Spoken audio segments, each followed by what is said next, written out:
right, guys, we're here live, McCamey, Texas. I'm with Victor Avila, a man of the people. We just got done hearing his debate responses. He's been all over the world, all over the country, fighting for the rights of the people in the United States. We are so thankful that there are people who put their reputation on the line, who take out their resources, their time. And that's why we drove from Alpine to McCamey, so that we can get this message to you. There's people all over the world, Victor, watching this. We are based out of Texas. We're out of West Texas. But we want your voice to reach the masses. And we want what you're doing to reach the people. They don't know what's going on in Texas. They don't know why the governor and the president are fighting.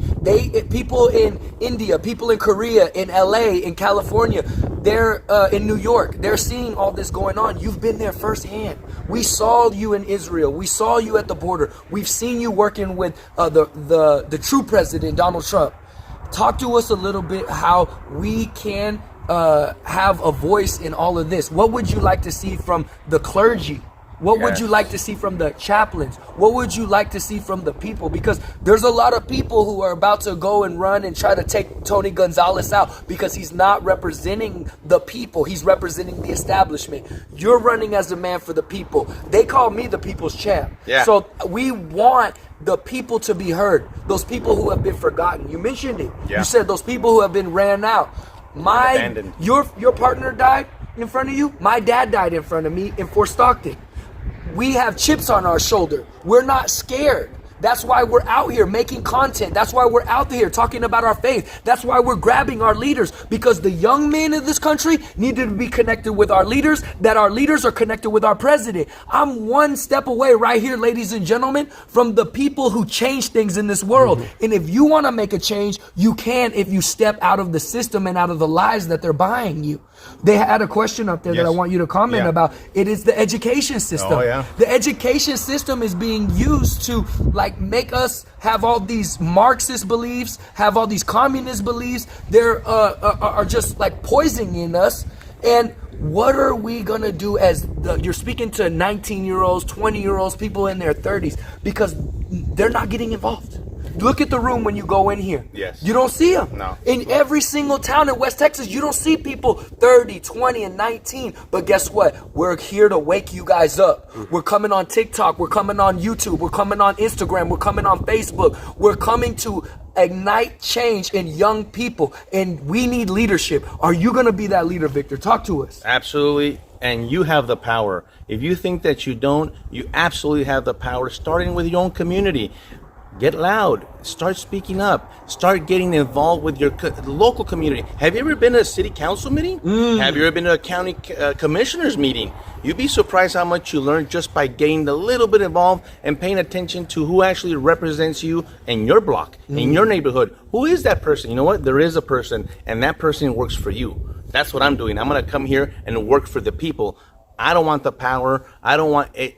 This is what the shift has to happen. It's been taken away from us for a long, long time. We got to shift and give the power back to the people and the voice back to the people so they get to dictate. That's the way this constitutional republic works. The people mandate the representative to go and be their voice in Washington, D.C. and make what's appropriate for that district. Now, we are in a district right now that's affecting the entire country. What happens in Texas 23 with the border and everything else is affecting Chicago, it's affecting New York, Denver, Maryland, Oakland, crime, healthcare, schooling.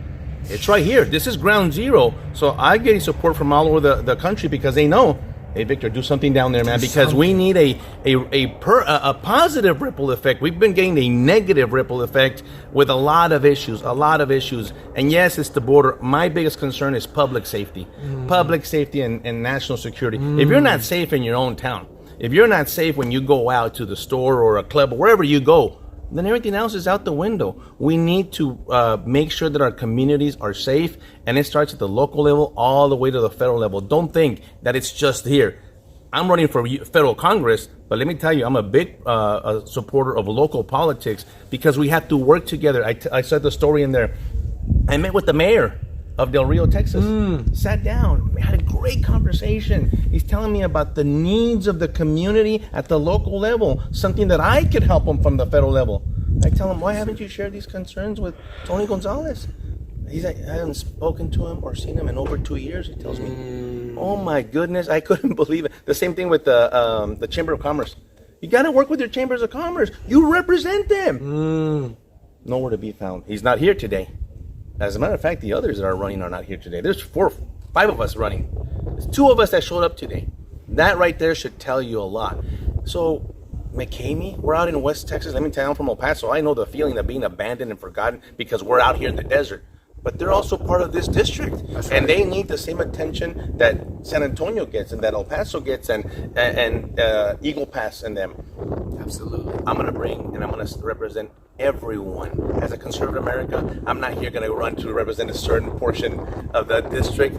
Everyone. I want positive for everyone. I want everyone to flourish economically, education. I'm big on that. Big on that. We will get rid, finally, of the Department of Education at the federal level. We don't need it.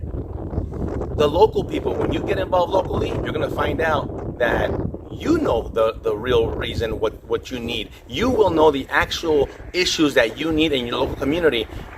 We're going to take that money and give it back to the states and back to the local governments. They know how to deal with it, and we do need to fix the schooling systems. My goodness, kids are being graduated. They don't know what the heck they learned. They haven't learned anything. COVID didn't help by the lockdowns.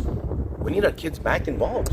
They don't know how to talk to an adult. They don't know how to communicate. We need to go back to fundamentals, and it starts at the home. I'm a big believer of the 2-parent home. And I've seen, my sister is a single mom and had those resources from the family to help her. It's God, it's family, it's country, right? And the fatherless home epidemic in this country has, let me tell you, I saw it as a federal agent. It was a father missing and there was drugs involved almost all the time. And then what happens with that cycle? It continues and continues. No education, no job, poverty, crime. Let's break the cycle. Let's give you the opportunity as an American. You have the opportunity. If you want to come to this country legally, please come. We want you here legally. We want you to be vetted. We want you to tell us who you are, what you're going to do, and how you're going to help us. How you're going to be a member of our community and follow our Constitution. That's what we want. What we don't want is people to come in here illegally and then do not do what they're supposed to do, or continue to follow their socialist or communist views of the country that they're coming from. That's where I draw the line. We want people to come here legally, just like my parents did, and they assimilated to this country, and they taught us how to work hard. We went to church. We were part of the community. They assimilated. They integrated themselves. They didn't stay in a community. No, they talked to my goodness, my parents still live in the same house for 45 years. The neighbors have become family. And I know that a lot of times that doesn't happen anymore. You know, why not? Let's go back to the kids playing in the street. Let's go back to the kids riding the bicycle. Why? But what do you need to do that? You need safety. You need public safety. And it goes down from the federal government down to your sheriff, down to your police department and your chief. So that's what I want to help to bring back. I think I could do it with my experience and everything that I've been through and what I've seen around the world. Human trafficking, the fentanyl, the drugs. I understand all that. I want to be able to give that back as a public servant, and hope you give me the opportunity to do that. Guys, this is a global leader. This is a man who's serious. He's been in Jerusalem. He's been at Mar-a-Lago. He's been at the border. All I can see is all the places that he's been. Regardless of what you think, he is a man of the people. I'm saying it because I've been following what's going on with the leadership in West Texas. This is what leadership looks like. Victor, we're so thankful that you took this interview. We want to support what you're doing, and we want people to know your message. Thank you. Guys, whether it's in McCamey or in the next town down the street, we want people who are ready to meet the oppression, who are ready to hear the people and solve the problems of people. Thank you so much, guys. God bless y'all, and we'll see y'all again for the next interview.